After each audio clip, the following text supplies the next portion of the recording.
Biz 30 жыл жашадык. Эгемендүү мамлекетибизди көтөрөм деген баардык атуулдук шарты менен мыкты кишилер издеп келген. Академиктер, партийный кызматкерлер, комсомол кызматы, чарбачылар. Бирок 30 жылдын ичинде биз оңоло албай койдук. Бирок бир нерсе бар. Эстен кеткис. Бул биздин бабабыз Манас, Атилла, Барсбек. Алар аскер башчысы болгон. Аскер нуктагы мамлекетти түзгөн. Каганатты.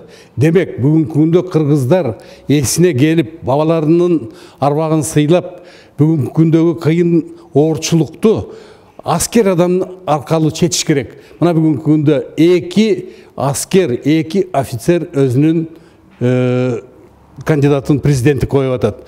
Ошонун ичинде генерал Курсан Асанов, эрдик десек жаңылбайбыз, бирок адамгерчилик, эркектик сезими күчтүү экендигин, мамлекетчилдик экени, адамды сүйгөндүгүн көрсөткөнү бул Алмаз Шаршенович Атамбаевди өлүмдөн сактап калгандыгы белгилүү болуп атат. Демек, бул кишидей бүгүнкү күндө адамдын өмүрүн сактап калганга, бүгүнкү күндө кара санатайлыкты токтотууга барганга, 10-жылы Ошто болгон чоң кырылыштын ичинде ошондо Оштун коменданты болуп, элди тынчтыкка чакырып, тынчыткан адамдардын бири болгон.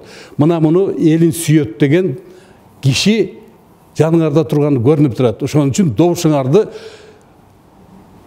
генерал Курсан Асановго берсеңер туура болот.